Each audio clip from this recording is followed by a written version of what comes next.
up, everybody? How you doing? Happy Sunday to everybody. Here to go. AC? Okay. Is it me or is that thing loud? All right, cool. Oh, you've been ignoring it, all right? All right. Well, Daymond, man, we're super grateful and blessed to have you, man. I know we put a lot of energy and effort into this event, and we had a lot of conversations of who we wanted to be the keynote speaker, and I know you're doing a lot of cool things. So the first question I wanted to ask you is, now that you've built successful businesses, you built your successful brand, you just landed a deal with Marvel, which is a huge deal, right, with the Black Panther. So what are some of the things that you focus on now when it comes to building relationships, working strategic partnerships, and building and collaborating with others when, in a sense, you really don't need more fame, you don't need more financials? So what are the things that motivate you? What are the things that you look for that motivate you to build those partnerships and collaborations? So first of all, thank you both for having me, and thank you all for being here as well. Well, those are two different questions, right? One is what I look for, I guess, in partners to collaborate with, and what I look to do, right? So any partner I look to collaborate with, or anybody, I look to see where I can add value. If you purely come from a state of adding value, right? What it does is it tends to open your mind when you're discussing with somebody. You tend to listen more than you speak, right? And I find ways that I will hopefully benefit from the value, but that's not the reason for the discussion. And of course, right, I'm doing a transaction with somebody, okay, there's gonna be a what's in it for me kind of thing, right? But then how can I over-provide for whatever you are working with each other for? But generally, you know, and I gotta be very honest, I usually, right around this time, I start writing a list on who I'm gonna probably cut out of my life for the next year. It's true, you know, it's a good list, and thank God the list has been getting shorter and shorter. The reason I cut them out is because I realized that after 50 years old, that if certain people don't love themselves and they're not good friends to themselves, they'll never be a good friend to me. And no matter how much value I'm trying to ask them, they're taking, and they're just taking. And there's so many other people in this world that I can give my love to, I can give my time to, they deserve more of it. So I say all that to say, one of my long friends I've known since I was 15 years old, I realized already, I said, you know what? This person has never thought of me or anybody else and said, hey, I just thought about you, I got this for you. Or hey, you know what you should do? It's always been, if I tell you this, what do I get? And I'm gonna cut the person out. Simple as that. And people also feel that too. Many people in this room know people that they only call them when they want something from them. They only are there, and somehow or another, they're randomly around when they need something. Or no matter what, you think everything is fine and they've changed, and all of a sudden, right before they leave, they go, right before you're talking about something, they go, oh, by the way, can I? God damn it. So, number one is adding value. The second thing, what do I look for in life now? It's I do something called goal setting.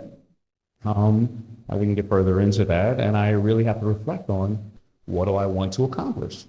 And the biggest problem with people who really reflect on what they want to accomplish is about 80% of us lie, because we lie about the why. What do we want in life? Not what we want to accomplish, what do we want in life? And then what happens is you realize you're doing it for somebody else. You're doing it because maybe society told you it's like that, or because your parents wanted you to do this, or your whoever. And you realize that you've been operating because of somebody else. No matter, and I'm not saying nothing's wrong with those people, but you're the only person that really knows your why. And then when you know your why, then you can set the proper goals. And then when you set the proper goals, you can come here or do whatever you want to get the proper education to reinforce those goals. But if the why is wrong, then the goals will be wrong, and the education will be wrong. And those are the two things that I look at for whether it's externally, where I can add value to somebody else, or where I can add value to myself. 100%, man. And before we switch gears on that, one of the things that we talked about here is purpose. Are you getting a discount for this damn thing going on here? Yeah, this AV sometimes it is a little bit of a feedback. No, that's not the feedback. Oh, the AC. That's the AC. Oh, the AC. I hear that too.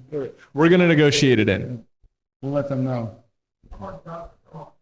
Yeah, there you go. Let's figure this thing out. So, a lot of people here came here to find their purpose. I know you were very purpose driven at a young age. You knew you wanted to build a brand, become successful. So what you just mentioned there, once you find your why, then the goal setting becomes easier. So when you talk to the people in the audience who are still trying to figure out their why, and then the follow-up question to that is, once you understand your why and you want to set goals that will stretch you to that next level, what is your approach and process to setting those goals and then accomplishing things that you never thought were possible? You're asking me serious life questions. So, we want to go deep, Daymond. yeah. So to really get to understand your why is very, very hard. I think Barbara, who's not often right, she doesn't take her medicine, but sometimes she's right. She writes down a list, and she has an A and a A minus, and a B list. The A list is everything she wants to accomplish in life. The A minus is everything that you like to accomplish in life. And the B's are the things she hates. And then she looks at the A minuses and takes them off. There's too many things I want to do in life. And she starts to reduce those A's. And the B's, she looks at and says, how can I get rid of it? Am I doing it for the right reason? Can I get another person to do it? Do I really want it? And she slowly reduces here and then spends more time on the A's. So the first thing to do is, what do you do for free that you can get paid to do? It's the first question. You look at your inventory of your time and you say, well, what am I doing for free? Or then you look at, what am I consuming that I could be selling? Because I'm part of that community. I'm just on I'm on the consumer side of that community, right? Those are two things you can start doing immediately to start. Then you start looking at the other inventory. My mentor, Jay Abraham, would say your OPM, other people's mind power, manpower, manufacturing, marketing, mentors, mistakes. You start to look at who's around you and say, well, so-forth has a great Rolodex. So-forth knows how to sing. So-forth is really passionate about that. Which one am I passionate about? Because your why may be being the manager of this person, right? Those are a couple of things. Goal setting, I've said it a million times, and I'll never stop saying it. I didn't come up with it. I read the book Think and Grow Rich by Napoleon Hill, and I read it every 2 years. And so I have, and goal setting is very hard, but if you really look at it, The Secret is about goal setting. The books on other goal setting stuff. They're like five really well-known books that really go back to goal setting. So in the book, it teaches you that you become what you think about most of the time. And if you want in control of what you're putting into your mind every single day, we're going to allow other things to take up that time. You can't get the girl, you can't get the guy, you can't leave that job, you can't grow that business. It's never happened in our family before. You're going to embarrass yourself. You're going to embarrass us. You're this kind of gender, you're this kind of color, you're kind of this, you're this, you're this, you're this. It doesn't happen to people like you. You don't deserve that. And we allow people to do that. And sometimes they're putting that on us and they don't mean any harm. If your parents grew up or your grandparents grew up in a family where one of the parents can work and the other can stay home because inflation and all these things weren't that level, and you go to a great college and you leave and you get a traditional job and Social Security and everything's going to be there, that was 50 years ago. That person who benefited like that then still thinks like that now. And they're telling you that if you're 8 years old or you're 10 years old or you're 12 years old. It doesn't work today. So you allow people to tell you what it is. But if you wake up every morning and go, I'm working a 9 to 5, but I'm going to put 2 hours a night on this beauty product, and And the 2 hours a night I'm going to do on that is looking at YouTubes and seeing what competitors out there, seeing where I can manufacture it. And I'm going to do that up until 6 months. And then after 6 months, I'm going to now set up my corp because I've started to invest in other things to understand how to do that. Then I'm going to go and visit those places on vacation when I go on my normal job. I happen to be going there now, and I'm going to you start to do that, and you start to make sure you set that goal, right? We all know people that have been in abusive relationships who said that I'm never going to find a good man or good woman, and they never find a good man or good woman. They have taught themselves that. So I read 10 goals every night before I go to bed. 6 of them expire in 6 months. The other 4 expire in 2 years, 5 years, 10 years, and 20 years. And I'm sorry to not look at you right now. I'm thinking about it as I can normally look at you if you want. But I never hit, and by the way, I read them before I go to bed at night, and I read them when I wake up in the morning. Same exact goals. I never hit the 6 months goal because I set them so big. If I'm going to make this amount of money, I want to make this amount. When I reset it, it's this amount. I read them before I go to bed. I want it to be the last thing I think about at night. That's why I don't watch Ozark before I go to bed. I read them when I wake up in the morning because I want to be the first thing I think about in the morning. Because if you don't read them in the morning the first time, well, what happens in the morning? You go on Instagram. And everybody on Instagram is super sexy, really rich, and they're all in Greece, for Christ's sakes. Where are these people working? Why am I working? They're all in Greece. Then you go to your emails. Oh my God, you just let every single person in the world into your bedroom with their problems. So you wake up with social media depression and you wake up with everybody else's problems on your mind.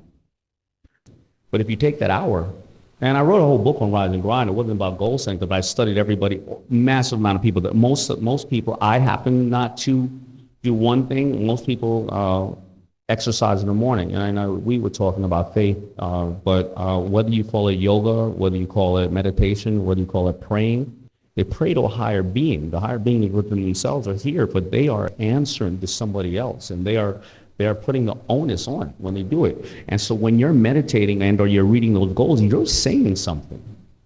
So, and by the way, but I got to tell you about the goals. The goals aren't making $1 million. The goals are, what are the $1 million going to do for you? That's the important part of the goal. You see, because if you right now, I'm going to grow my business to $10 million. Well, then when you get to 10 million, it's an empty feeling. What are you going to do with the money? But if you stay in there, because all right, if you want to make $1 million by the end of this year, you want to net $1 million. Well, what are you going to do with it? You're going to buy a Bugatti? Sorry, you're $2 million short. You're going to buy 10 cars. You're going to drive all 10. Oh, your friends are going to enjoy them more than you will. Maybe you're going to buy some income-producing property. Maybe you're going to move to Bali and carve canoes for 10 years and live off $30,000 a year and save the leatherback turtles and put the other, whatever it is, 600 and change into the market over a 10-year period of time. And the market generally produces around 12 to 15%. And of course, compounding interest, and you may get lucky on 1 or 2 of these hits. And you come back at 30 years old, you got a washboard stomach, you got the most beautiful person you ever wanted in your life. You smoked as much whatever you want on the beach. Come up with great ideas. But people don't usually have that in their goals. I'll give you an example of a goal that I never hit, but I finally hit this goal. Finally hit this goal 6 months. And the most important part of the goal is that I had 15 false starts. 15 over 5 years. So I lost 40 pounds naturally in the last 6 to 7 months. 15 false starts though. The goal was this: I'm going to lose 20 pounds by July 4th by drinking 10 bottles of water, put 10,000 steps on my Fitbit, eating, having 1 green drink, substitute a meal in the beginning of the day, 1 hour of weight training, not eating any fried food and or meats after 6 or 7 o'clock at night. And I'm going to lose an average of 1.5 pounds per week. And when I get down to my ideal weight of 180, I'm going to be healthier, to live longer, to walk my 3 little girls down the aisle. The important part about me visualizing me walking my 3 little beautiful girls down the aisle, it ain't about losing weight. But why did I not lose the weight? Because I like Tito's. Tito's and vodka. Tito's vodka and some soda. And I didn't put that in those. Did you put it in the green We drink? all know what we need to do and we don't need to do. And I did not put the damn double Tito's. I used to have 5 of them a night. You know you have to have 5 of them a night. Why? You're on the road all the time. You have 2 dinners with clients you can't stand and 1 dinner with clients you do love. So you're going to have to drink either one. Then all of a sudden you go back to the hotel room and it looks like a goddamn dog got into the garbage. What happened in the mini bar when I wake up in the morning? I got Snicker bars on the top of my chest. And I'm tired and I don't want to work out. And the empty calories kill 70, it slows down your metabolism. Every shot of vodka or a drink slows down your metabolism for 1 hour and it's pure sugar. 15 false starts. I knew what I had to do. I didn't want to do it. Life is really simple to understand, very hard to execute. You want to lose weight? You burn more calories or you eat less. Really easy to understand, isn't it? Very, very hard to do. Yeah, so you mentioned something really interesting, and we were talking about that earlier in this conference about getting around the right people. So you said you have a list of people that you like to remove from your life at the end of every year. So do you have a system in place that you find new people through and you replace those people? You know, a good question. I don't think I've ever been asked that. I've probably made that statement about cutting off people maybe about 6 times. No, I don't have a list of people. I don't need more people in my life. I don't need more people in my life. I need more stability, more calm. And that really goes back to your gut. Because when somebody ruffles your feather or there's somebody's bad energy in your life, you're the only one that knows that you don't like them for whatever reason, but you're trying to hopefully be very kind or give them a shot because who are you? You know, sometimes we're guilty. Like, who am I to say this about this person? I should be a better person. God taught me to love people, and I should be, but absolutely. But it doesn't mean He told me I had to love you. May I love you? Yeah, and trust me, I'm not talking about the people that are in bad circumstances and they need help and they deserve love. I'm talking about people who, they're their worst enemies and you even try.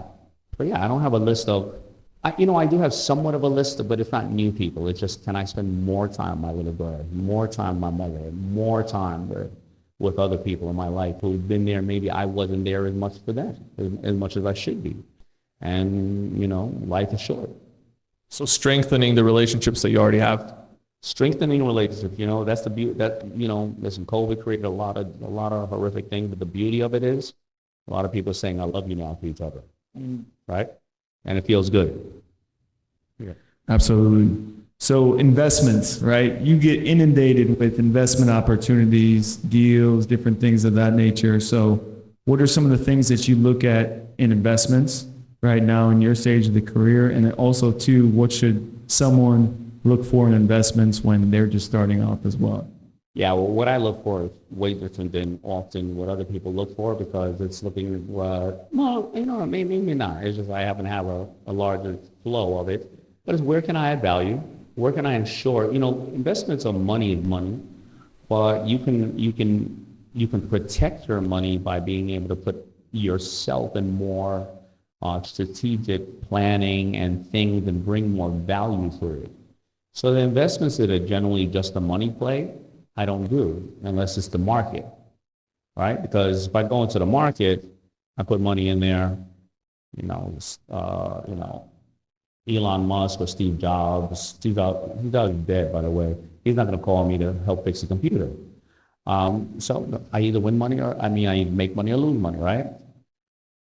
But an investment there, like I say to myself, well, where can I add value? Because if you're offering me 10% of the company and you and I aren't clear on what I want out of it, a lot of people don't ask the person investing what do they want from it. Often, I may want a return on my capital. You call me and say, well, help me fix this. I say, what do you mean? I didn't sign up for that. Or I may want my wife to work in it because she's passionate about the same thing. And I think you're doing something really well, and I'll have somebody in the company to help you. And meanwhile, we'll mentor her and still give more money and whatever the case is. Or you're doing something great that's saving somebody, an animal or something like that. And that's where I have a passion. But you need to know that I have what I want from it. A lot of people are so eager to get an investment in somebody, they're not looking at all the other things around. Now, I understand if you don't have any other place to get money and you're really, set on getting the money. So when I look at it, do I like the person? Can I deal with the person every single day? Can I talk to them? If I don't want to talk to them, I don't have to talk to the market, right? Where do I add value in the company itself? And even if this company fails, that person and I, we're going to learn together. We're going to do something else together, because that's the first business. And that's what I look for in investments. When people externally are looking for investments, it's pretty much the same thing in one sense. Are you really passionate about it? Is it something you can spend all day, every day on? Because even if it goes away, you've invested enough time that you will retain a lot of this information for your own personal use and for the next investment. Most of the successful people I've met, their first company didn't work out. The first company, they didn't have the right legal paperwork, and it closed. The second one, they had the right legal paperwork, but they didn't have the right distribution. The third one, legal paperwork, distribution, but weren't converting on their sales. So on and so on. And so somebody's investing out there. What are you excited about? What is something you would never, that old saying, these old sayings are old sayings for a reason. If you work on something you love, you never work, whatever. It's the truth. I look at investments. I always say, nothing wrong with dads, but I got to tell you, a mother is the most amazing entrepreneur in the world, entrepreneurial thinking. She brings a life into the world, and she has no idea. There's no book that's going to show her how to deal with this child every single step of the way, and she figures it out, and she doesn't think of it as work. She thinks of it as love. She thinks of it as passion. She thinks of something that she wants the best for. And that's how a business is, and that's how an investment should be. Absolutely. And on that same topic, family, right? A lot of business leaders, we had about 50% of the room were married. Another 50% single. So we have a lot of married. 50% are married? Yeah, 50% are married. Are married. Are married. Yeah. Yeah, it's a pretty young room. Yeah. Young. Okay. Yeah, you got some time. And so there's a lot of business leaders, right? Elon, Jeff Bezos. If you really want to build a successful business and commit to the craft, then you have to make sacrifices. And sometimes the family life gets put off to the wayside, with Tom Brady as well. So people that are so committed to building businesses, building their craft, how do you balance, your craft, your business, your brand, along with, your beautiful family with 3 kids and your wife as well? Yeah, because I got a smoking hot wife. That's how I built it, smoking hot. So I make sure I do everything he says. Yeah.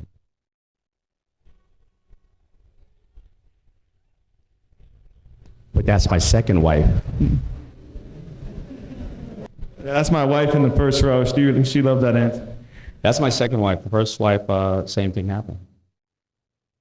Yeah.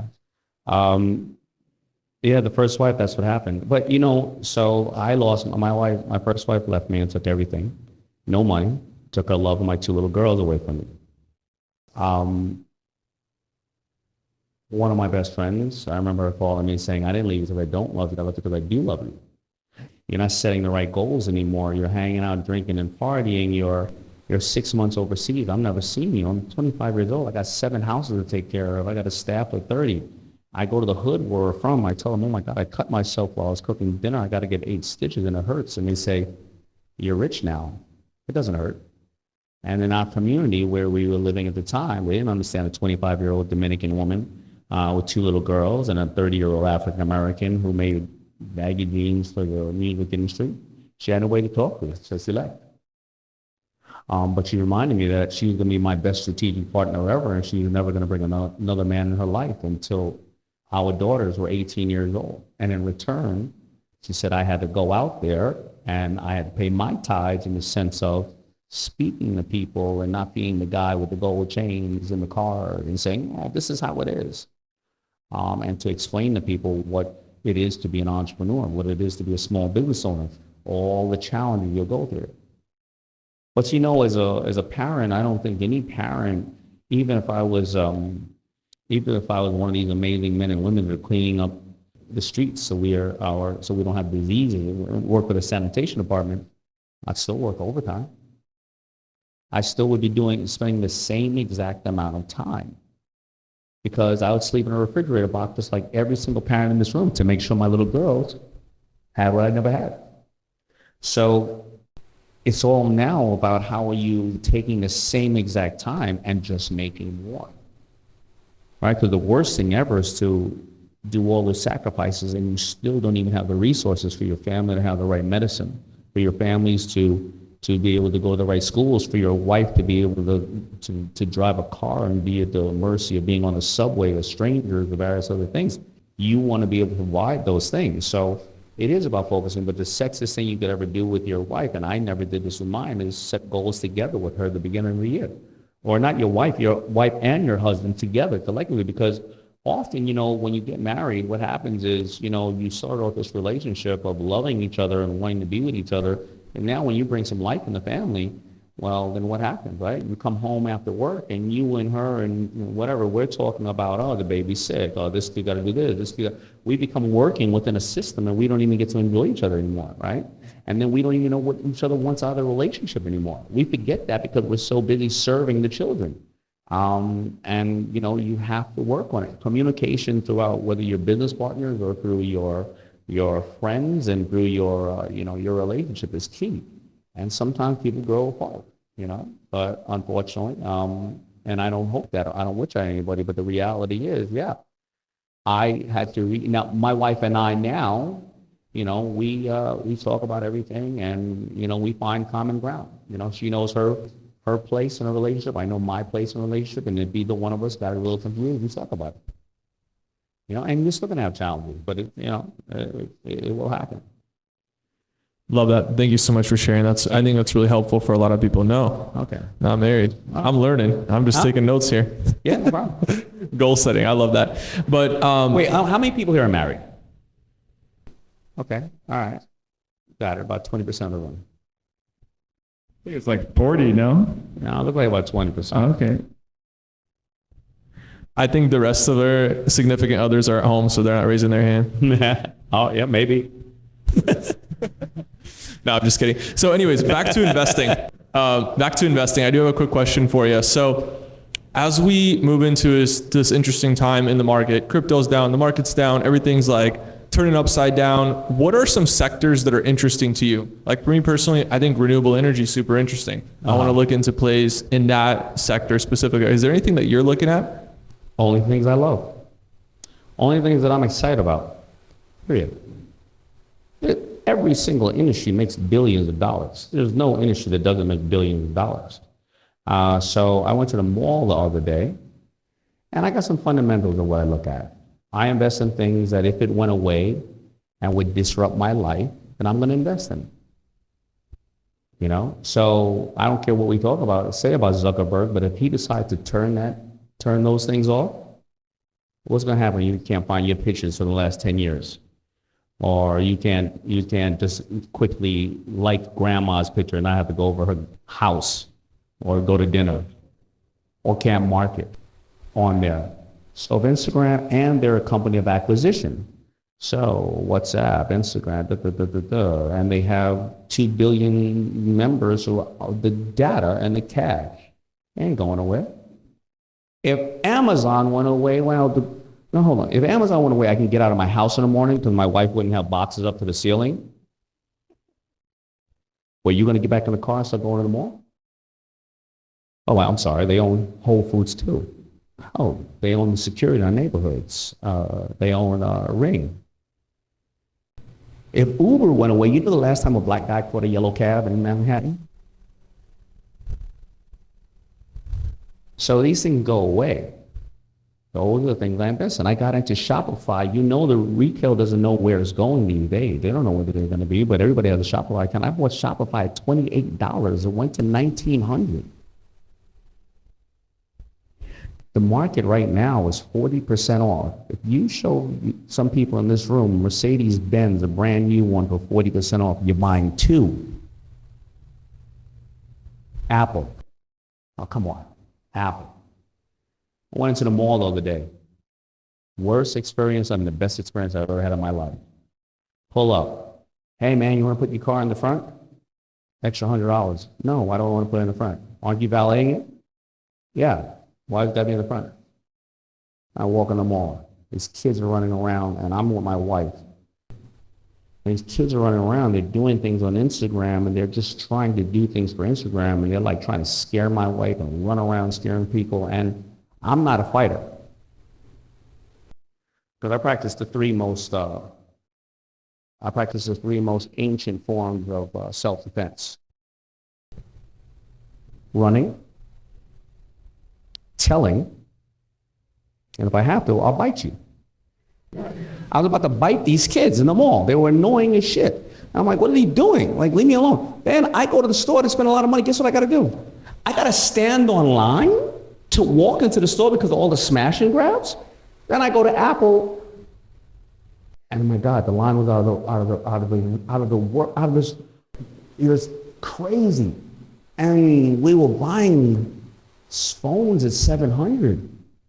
We're buying phones at $1,000 and a watch at $700, and music and TV and the computer. And then I looked on the screen on the wall, this little thing where it showed where you walk. This is a whole new Peloton system they have on there. They have a universe. So when you buy a company with you think Apple going anyway? You think we're going to just go, oh, you know what, forget all these Apple phones? I don't see anything like that from Samsung. So when you see a whole universe like Apple, that ain't going nowhere. When you see a whole universe like Shopify with merchant account, when you see a Tesla can come and pick you up, you can buy extra speed on it. By the way, they don't have car dealerships out there. They got them for the guys while the women are shopping. Is right in the mall right there next to you. And they're on Roblox and all those kind of roadblocks and all those things. So my daughter, who's 6 years old, thank God I'm in a decent car. My car is $600,000. She's driving down the street going, Daddy, look at that Tesla. I'm like, we could buy 6 of those. You're not going anywhere. This is common sense. Not going anywhere. But if you want to invest in garbage, people who pick, like literally, we're a consuming country. We are dirtying this planet up, and there's a lot of money there's a lot of people making money off of, waste management. It depends on who it is. You can invest whatever you want. Yeah, absolutely, man. That's great. So brand building. I mean, you mentioned Apple. I remember going into Apple. I wanted to buy a laptop for $1,500, $2,000, and they said, do you have an appointment? And I'm like, no, I don't have an appointment. So I want to pay you money to buy a computer, but I have to come back and make an appointment. And I was like, man, they have such an amazing brand that they have a line that I have to make an appointment to pay them money. No, here's the most gangster thing. Isn't everybody's phone acting up all of a sudden? How gangster is that? We know that the new phone is out. That's so gangster. So gangster. So that's just like, you can't beat them, join them, right? It's like, yo, I can't do anything about it. I better buy the stock. So with the brand, right? So I know you're big on brand. I got you. I don't worry about it. I don't need it. I'm just wondering. So with the brand, when you started your clothing line, you made it hip, right? You took a T-shirt, you took a clothing line, something that you can make for $5, $10, whatever, but you made it into something a lot more than that, right? That's about building a brand and then putting a lifestyle, meaning making a lot more intrinsic value than when it started. So talk to us about people who are looking to build their brand. Maybe they have a business and they really want to stand out. And even with EGC, with this event, we're building a brand and there's a lot of events that people can go to. So what are some of the things that you can do to a brand or you look for in other brands that make it unique and different when the actual items aren't? Yes, stand for one thing. I try to tell people if they're building a brand, put yourself personally in 2 to 5 words, and then the brand in 2 to 5 words. So what is your Apple thing different? Your Nike, you just do it. Your Fubu Forest bias, your White Castle would be great because you're personally the brand. Before it used to be make it and they will come. We didn't know who owned General Electric or whatever the case is, but today with these digital devices, people are looking to know who is behind the brand and what is the mission behind it, right? So what is that? also understand your brand has to be uniquely you. It does not have this whole theory that brands have to be high-end or glossy. No, they don't. Let's say in clothing, right? There's super luxury, there is, a mid-tier, like 4 levels, right? You go to Hermes or Louis Vuitton, you're gonna get this white T-shirt made by virgin worms, silkworms, $200, white T-shirt, right? Nobody in the world has that. I mean, they got 100 in the back, but nobody else, as far as you know, nobody has it. You go to Macy's, white shirt, $50. Ralph Lauren, it's pretty nice. Okay, that's cool for me to hang out with. But you go to Target, it's 3 shirts for $20 because you're like, hey, I'm a slob. I want to throw these things away whatever. There's 3 levels of brands. You can say somebody's some old outbacking tree hugger, but they're still riding around a Land Rover with a thermostat and with a Yeti cooler and the Eddie Bauer crap on. I mean, Old Dirty Bastard was an old dirty bastard. He was a brand. And he sold right into exactly what he was. So you've got to be really accurate with your brand. You can't tell people you're one thing and whatever, because your customer knows who you are, normally better than you do. You've created something, you've created a destination for them. So when you advertise, generally, your advertising is basically make people aware of who you are, but most likely you're reinforcing that they're the destination that they belong. They're in a part of a community where they belong. Because somebody's not going to touch your brand usually for the first 20 times is seeing something about it. And after that, they're not going to necessarily touch it right away. They're going to go ask somebody who's part of that community and say, what do you think about that? So, oh, you didn't know about that? Right? So it is really about selling this destination, this vacation, this place, this entity. Ryan Dice would say, it's your brand is or your product is transforming somebody from this part of their life to this part of their life. Whatever it is, you're selling financial, you're a bank, you want millionaires to be billionaires, you want the everyday person to work on their 401k when they're sleeping, their money's working for them, right? You're selling somebody Amazon stuff, you're selling somebody time. They're no longer getting in the car and driving to the mall. They're doing something, right? You're selling somebody Tito's, they're getting rid of their problems that night and enjoying themselves. You're selling somebody content. You're scaring people and making them work out better or you're making them cook better, whatever the case is. You are taking them to a destination. And that's what you got to think. When I sold people food in the beginning, you know the destination I took them to? It wasn't social media out. When you saw that person wearing another food shirt across the street, you knew what type of music they were into. You knew what type of clubs they went to. You knew it. They were the community that you didn't have to talk to each other for. All right? That's all it was. That was a community. When the number one product in Shark Tank history is Bombas socks. You know the community they're selling? It's great socks, but every time you buy a pair, one is given away to somebody in need. So why am I going to buy socks from you? Well, I'm sorry, you don't have any on, but why am I going to buy them from you if you're just taking the money and putting it in your pocket? I can't brag at the water cooler that I bought 10 socks for somebody for Christmas and that gave another 10 socks to those in need.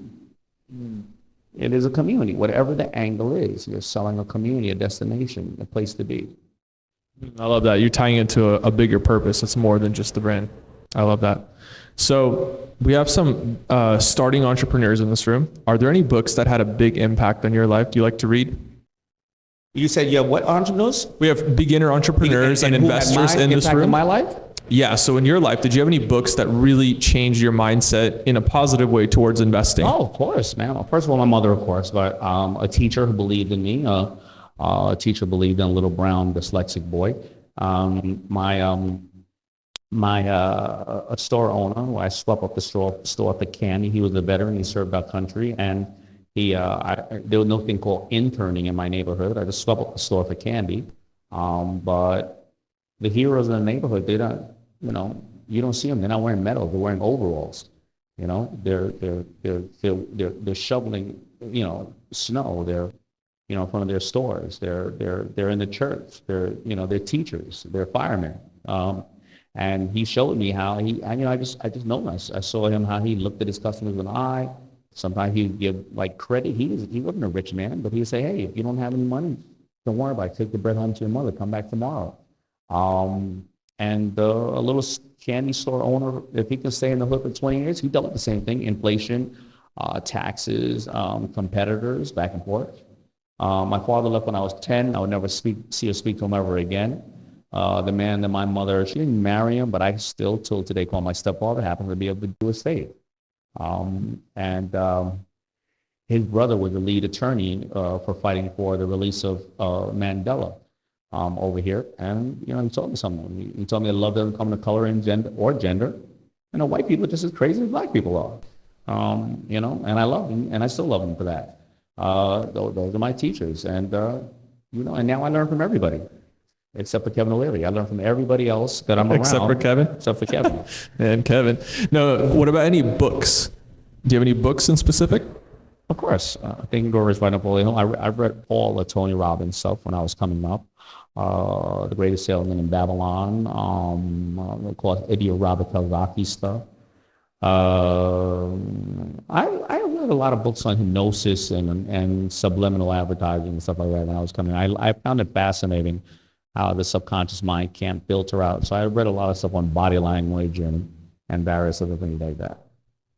Absolutely. So let's wrap it up with two more questions, one of each, for time purposes. But in terms of dyslexia, I was going to bring that up as well.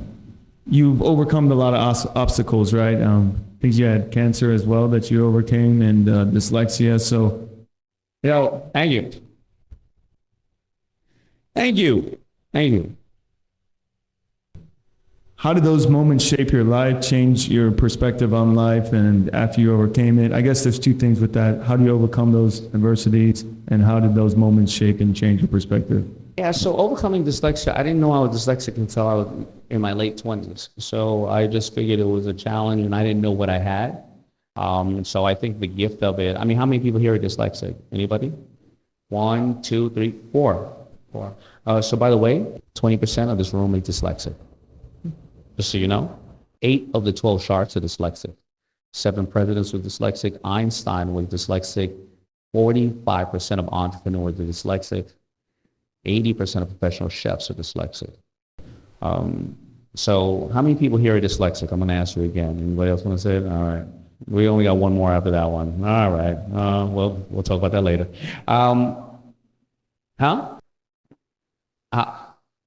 Oh, that's a good point. There's a lot of various ways to think about it, but you should go, there's local dyslexic chapters, but I'm going to tell you something that's really important. For kids, it's really important because I didn't even realize my daughter was dyslexic. She got expelled.